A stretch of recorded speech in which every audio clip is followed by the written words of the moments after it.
I talk very regularly about how I don't like PC gaming. However, growing up, I played a lot of games on the PC. Maybe more than consoles. I know, shocked face, right? My go-to games were The Sims, Roller Coaster Tycoon, Unreal Tournament, Black and White, and American McGee's Alice.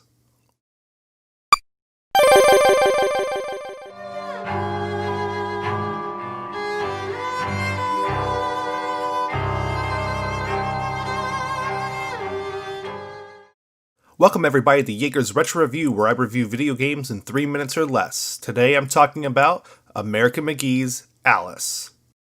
Alice takes place shortly after the events of Through the Looking Glass. Calm down, the book, not the movie.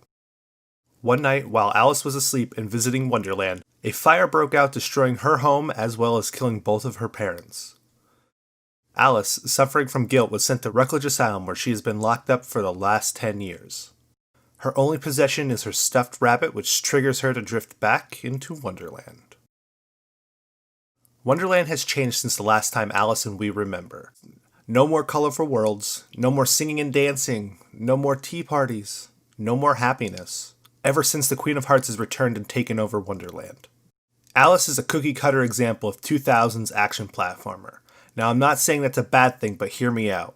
You run, jump, swim, and shoot your way through hordes of enemies in the most basic of levels like Lava World, Water World, Forest World, and Castle World.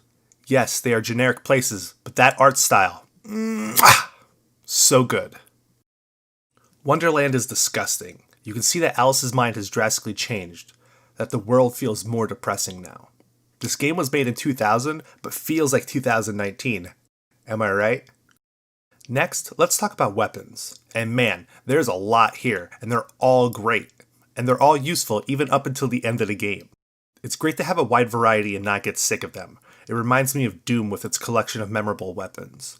My personal favorite, though, has to be the Ice Wand. It's just so cool. Well, okay guys, if you excuse me, I'll see myself out now. But with every game out there, besides Shovel Knight, there are some problems. The platforming controls haven't aged great.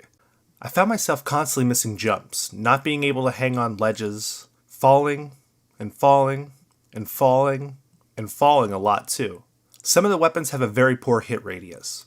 For example, when I used the knife, I'd get hit 2 times for every 1 stab I'd perform. But honestly, these are some minor complaints for a game pushing 20 years old. The art style and story are more than enough to keep you invested in the 8 to 10 hours it takes to finish this gem. American McGee's Alice gets 3 ice puns out of 5.